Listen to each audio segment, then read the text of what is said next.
ಕಳೆದ 15 ವರ್ಷಗಳಿಂದ ಕನ್ನಡ ನಾಡಿನ ನಗರ ಮತ್ತು ಗ್ರಾಮಾಂತರ ಪ್ರದೇಶದ ಜನತೆಗೆ ಶುದ್ಧ ನೀರನ್ನು ಕೊಡುವಂತಹ ಒಂದು ಪವಿತ್ರ ಕಾರ್ಯವನ್ನು ಮಾಡ್ತಾ ಇದೆ. ಪ್ರಣೀತಿ ನನಗೆ ಹೇಳಲು ನಿಮ್ಮನ್ನು ಇಂಟ್ರೊಡ್ಯೂಸ್ ಮಾಡಿಕೊಡ್ತೀನಿ ಅಂತ, ಅದರ ಅವಶ್ಯಕತೆ ಇಲ್ಲಮ್ಮ ಅಂತ ಹೇಳಿದೆ. ಕಾರಣ ನಾನು ಇನ್ನೊಂದು ಸಮಾರಂಭಕ್ಕೆ ಹೋಗಬೇಕಾಗಿರೋದ್ರಿಂದ ಚಿನ್ಮಯಿ ಮತ್ತು ಪ್ರವೀಣು ನನ್ನ ಅಂತರಂಗದ ಬಂಧುಗಳು. ಹೀಗಾಗಿ ಅವರ ಯಾವುದೇ ಕಾರ್ಯಕ್ರಮಕ್ಕೆ ಅವರು ಪ್ರೀತಿಯಿಂದ ಕರೆದರೆ ಆಹ್ವಾನವನ್ನು ಪ್ರೀತಿಯ ಆದೇಶ ಅಂತ ನಾನು ಭಾವಿಸ್ತೇನೆ. ಇವತ್ತಿನ ಈ ಸಮಾರಂಭಕ್ಕೆ ಅನೇಕ ಮಹಾನ್ ಗಣ್ಯರು ಬಂದಿದ್ದಾರೆ. ನನ್ನ ಹಿರಿಯ ಅಣ್ಣ ಷಡಕ್ಷರವರಿದ್ದಾರೆ, ಭಾರತದ ಬಹುದೊಡ್ಡ ಸೇವೆಯಲ್ಲಿದ್ದಂತಹ ವಿದೇಶಿ ಸೇವೆಯಿಂದ ಪಾರ್ಥಸಾರಥಿಯವರಿದ್ದಾರೆ, ಗೆಳೆಯರಾದ ಮನು ಬಳಿಗಾರ್, ಮಿತ್ರ ಜಯರಾಮ್, ರಾಮಚಂದ್ರಪ್ಪನವರು, ಪಾಟೀಲ್ ಜಯರಾಮ್ ಎಲ್ಲ ಇದೆ. ಮತ್ತು ಅನೇಕ ನೌಕರ ಬಂಧುಗಳು ತಾವು ಬಂದಿದ್ದೀರಿ. ನೀವೆಲ್ಲ ನನ್ನ ಅರ್ಥದಲ್ಲಿ ಕಾಯಕ ಯೋಗಿಗಳು. ಒಂದು ಸಂಸ್ಥೆ ಯಶಸ್ಸನ್ನು ಪಡಿಬೇಕಾದ್ರೆ ಅದರ ಮೂಲ ಜೀವದ್ರವ್ಯ ಅಂದರೆ ಆ ಸಂಸ್ಥೆಯನ್ನೇ ಸೇವೆ ಸಲ್ಲಿಸ್ತಾ ಇರತಕ್ಕಂಥ ಬಂಧುಗಳು. ಅವರನ್ನ ನೌಕರರು ಅಂತ ಭಾವಿಸಲಾರೆ, ಅವರು ಯಶಸ್ಸಿನ ಪಾಲುದಾರರು. They are the partners in success. ಹಾಗಾಗಿ ಈ ಸಂಸ್ಥೆ ಅನೇಕ ಹಳ್ಳಿಗಳಿಗೆ ಹೋಗಿ ಕುಡಿಯೋ ನೀರಿನ ಘಟಕಗಳನ್ನು ಪ್ರಾರಂಭ ಮಾಡ್ತಾ ಇದೆ. ರೀಥಿಂಕ್ ಯುವರ್ ಡ್ರಿಂಕ್ ಅನ್ನುವಂಥ ಒಂದು ಕಾನ್ಸೆಪ್ಟನ್ನು ಇಟ್ಕೊಂಡು ಇವ್ರು ಮಾಡ್ತಾ ಇರುವಂಥ ಸೇವೆ ಬಹಳ ಸರ್ಕಾರ ಮಾಡಬೇಕಾದ ಕೆಲಸಕ್ಕೆ ಪೂರಕವಾಗಿದೆ. ಜೇಡು ದಾಸಿಮಯ್ಯ ಒಂದು ಮಾತನ್ನು ಹೇಳ್ತಾರೆ, ಇಳೆ ನಿಮ್ಮ ದಾನ, ಬೆಳೆ ನಿಮ್ಮ ದಾನ, ಸುಳಿದು ಸೂಸುವ ಗಾಳಿ ನಿಮ್ಮ ದಾನ, ನಿಮ್ಮ ದಾನವನುಂಡು ಅನ್ಯರ ಪೊಗಳುವ ಕುನ್ನಿಗಳ ನೇನೆಂಬೆ ಕಾಣ ರಾಮನಾಥ ಅಂತೇಳಿ. ಅದು ಪ್ರಕೃತಿ ಭಗವಂತನ ಸ್ವರೂಪದಲ್ಲಿ ಕೊಟ್ಟಿರ್ತಕ್ಕಂಥ ದಾನಗಳು. ಆದರೆ ಆ ದಾನಗಳನ್ನು ಯಾವ ರೀತಿ ನಾವು ಬಳಸ್ಕೊಳ್ತಾ ಇದ್ದೀವಿ?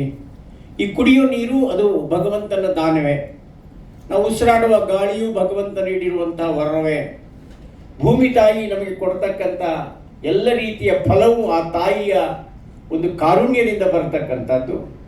ಆದರೆ ಆ ಭಗವಂತ ಕೊಡ್ತಕ್ಕಂಥ ಎಲ್ಲ ಏನು ಕೊಡುಗೆಗಳನ್ನು ನಾವು ಎಷ್ಟರ ಮಟ್ಟಿಗೆ ಬಳಸ್ಕೊಳ್ತಾ ಇದ್ದೇವೆ, ಅದರ ಗುಣಮಟ್ಟ ಏನು, ಅದನ್ನು ಯಾವ ರೀತಿ ಜನಸಾಮಾನ್ಯರಿಗೆ ತಲುಪಿಸ್ತಾ ಇದ್ದೇವೆ ಎನ್ನುವಂಥ ಒಂದು ಸೋಷಿಯಲ್ ರೆಸ್ಪಾನ್ಸಿಬಿಲಿಟಿಯನ್ನು ನಮ್ಮ ಚಿನ್ಮಯಿ ಮತ್ತು ಪ್ರವೀಣ್ ಅವರು ನಿರ್ವಹಿಸ್ತಾ ಇದ್ದಾರೆ.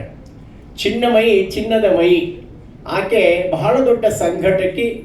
ವಿಶೇಷವಾಗಿ ಸಾರ್ವಜನಿಕ ಸಂಪರ್ಕದಲ್ಲಿ ಬಹಳ ಒಳ್ಳೆಯ ಹೆಸರನ್ನು ಮಾಡ್ತಾ ಇದ್ದಾಳೆ. ಅನೇಕ ಪ್ರಶಸ್ತಿಗಳನ್ನು ಆಕೆ ಗಳಿಸಿದ್ದಾಳೆ. ಆಕೆ ಮತ್ತು ಪ್ರವೀಣ್ ಅವರು ಒಂದು ಒಳ್ಳೆಯ ಘಟಕಗಳನ್ನು 3-4 ಕಡೆ ಉತ್ಪಾದನಾ ಘಟಕಗಳನ್ನು ಮಾಡಿ 100 ಕಡೆ ಈ ಕುಡಿಯುವ ನೀರಿನ ATMನ ಡ್ರಿಂಕಿಂಗ್ ವಾಟರ್ ATMಸನ್ನು ಅವರು ಎಸ್ಟಾಬ್ಲಿಷ್ ಮಾಡಿದ್ದಾರೆ. ಇವತ್ತು ಒಂದು ಸೌಜನ್ಯದ ಕೆಲಸವನ್ನು ಅವ್ರು ಮಾಡ್ತಾ ಇದ್ದಾರೆ. ಸಾಮಾನ್ಯವಾಗಿ ಮಾಲೀಕರು, ಓನರ್ಸ್ ಏನು ಮಾಡ್ತಾರೆ, ತಮ್ಮ ಸಾಧನೆಯನ್ನೇ ತಾವು ವಿಜೃಂಭಿಸಿಕೊಂಡು ಆನಂದವಾಗಿ ಎಲ್ಲೋ ಒಂದು ಕಡೆ ಆ್ಯನಿವರ್ಸರಿನ 5 ಸ್ಟಾರ್ ಹೋಟ್ಲಲ್ಲಿ ತಾವು ತಮ್ಮ ಮಕ್ಕಳೇ ಸೆಲೆಬ್ರೇಟ್ ಮಾಡ್ತಕ್ಕಂಥದ್ದನ್ನು ನೋಡುತ್ತೇವೆ. ಆದರೆ ಇಲ್ಲಿ ಈ ಘಟಕಗಳ ಪ್ರಾಥಮಿಕ ಹಂತದಲ್ಲಿ ಕೆಲಸ ನಿರ್ವಹಿಸ್ತಾ ಇರ್ತಕ್ಕಂಥವ್ರನ್ನ ಒಂದು ಕಡೆ ಕರೆಸಿ ಅವರ ಜೊತೆಯಲ್ಲಿ ತಮ್ಮ ಯಶಸ್ಸನ್ನು ಹಂಚಿಕೊಂಡು ಅವರ ಸೇವೆಯನ್ನು ಗುರುತಿಸಿ ಅವರಿಗೆ ಇಂತಹ ಕೊಡುಗೆಗಳನ್ನು ಕೊಟ್ಟು ಅಭಿನಂದಿಸುವಂತಹ ಕೆಲಸ ಇದೆಯಲ್ಲ, ಅದು ತುಂಬ ಒಳ್ಳೆಯ ಕೆಲಸ. ಏಕೆಂದರೆ ಯಾರು ಬಂಡವಾಳ ಹಾಕಿದ್ದಾರೆ, ಈಗ ಚಿನ್ಮಯಿ ಮತ್ತು ಪ್ರವೀಣ್ ಚೆನ್ನಾಗಿದ್ದರೆ ನೀವು ಚೆನ್ನಾಗಿರ್ತೀರಿ, ಆ ಭಾವನೆ ನಮ್ಮಲ್ಲಿ ಬರಬೇಕು. ಸಾಮಾನ್ಯವಾಗಿ ಏನಾಗಿದೆ, ಓನರ್ಸ್ ಆ್ಯಂಡ್ ವರ್ಕರ್ಸ್ ರಿಲೇಷನ್ಶಿಪ್ ಹೇಗಿರುತ್ತೆ ಅಂದರೆ, ಓನರ್ಸ್ ಫ್ಲರಿಶ್ ಆಗ್ತಾ ಹೋಗ್ತಾರೆ, ವರ್ಕರ್ಸ್ ಎಲ್ಲೋ ಒಂದು ಕಡೆ ಸ್ಟ್ಯಾಗ್ನೇಟ್ ಆಗ್ತಾರೆ. ಈ ಮಾನವೀಯ ಸಂಬಂಧ ಬಹಳ ಮುಖ್ಯ. ನಿಮ್ಮೆಲ್ಲರನ್ನ ಬೇರೆ ಬೇರೆ ಊರುಗಳು, ರಾಣಿಬೆನ್ನೂರಿಂದ ಬಂದಿದ್ದೀರಿ, ಹಾವೇರಿಯಿಂದ ಬಂದಿದ್ದೀರಿ, ಧಾರವಾಡದಿಂದ ಬಂದಿದ್ದೀರಿ, ತಮ್ಮೆಲ್ಲರನ್ನ ಒಂದೆಡೆ ಸೇರಿಸಿ ಒಂದು ಸಂತಸಮಯ ಮನರಂಜನೆಯ ಕಾರ್ಯಕ್ರಮ ಜೊತೆಗೆ ನಿಮಗೆಲ್ಲರ ಜೊತೆಯಲ್ಲಿ ಭೋಜನವನ್ನು ಸ್ವೀಕಾರ ಮಾಡ್ತಕ್ಕಂಥ ಒಂದು ಒಳ್ಳೆಯ ಕೆಲಸವನ್ನು ಚಿನ್ಮಯಿ ಪ್ರವೀಣ್ ಮಾಡ್ತಾ ಇದ್ದಾರೆ. ಅವ್ರಿಗೆ ತುಂಬ ಹೃದಯದ ವಂದನೆ ಸಲ್ಲಿಸಿ, ಈ ಹೆಸರು ಸ್ವಲ್ಪ ಕಷ್ಟ ನಮಗೆ ಸ್ಪೆಲ್ ಮಾಡೋದು, ದಯಮಾಡಿ ಸರಳವಾದಂಥ ಒಂದು ಹೆಸರು ಇಟ್ಕೊಳ್ಳಿ. ನೀವು ಎಷ್ಟು ಹೆಸರು ಚೆನ್ನಾಗಿ ಇಟ್ಕೊಂಡಿದ್ದೀರಿ. ಚಿನ್ಮಯಿ ಎಂಥ ಅದ್ಭುತವಾದ ಹೆಸರು, ಪ್ರವೀಣ್ ಎಂಥ ಅದ್ಭುತವಾದ ಹೆಸರು. ಇದನ್ನು ಹೇಳೋದೇ ನನಗೆ ಕಷ್ಟ, ಅದರಿಂದ ಆಗಬಹುದು ನಿಮಗೆ ನಷ್ಟ.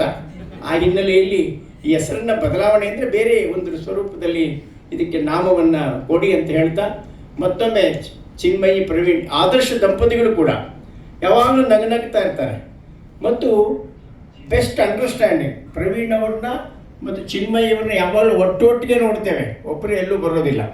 ಹಾಗಾಗಿ ಅಂಥ ಒಂದು ಅಪರೂಪದ ದಂಪತಿಗಳು ಉತ್ತಮ ಕೈಗಾರಿಕೋದ್ಯಮಿಗಳಾಗಿ ಒಳ್ಳೆಯ ಸೇವೆಯನ್ನು ಸಮಾಜಕ್ಕೆ ಕೊಡ್ತಾ ಇದ್ದಾರೆ. ಅವರ ಸೇವೆ ಮತ್ತಷ್ಟು ಈ ಸಮಾಜಕ್ಕೆ ಸಲ್ಲಲಿ ಅಂತ ಹೇಳ್ತಾ ತುರ್ತಾಗಿ ಹೋಗಬೇಕಾಗಿರೋದು ನಿಮ್ಮೆಲ್ಲರ ಕ್ಷಮೆ ಯಾಚಿಸಿ ನನ್ನ ಮಾತನ್ನು ಮುಗಿಸ್ತೇನೆ. ನಿಮಗೆಲ್ಲರಿಗೂ ನಮಸ್ಕಾರ.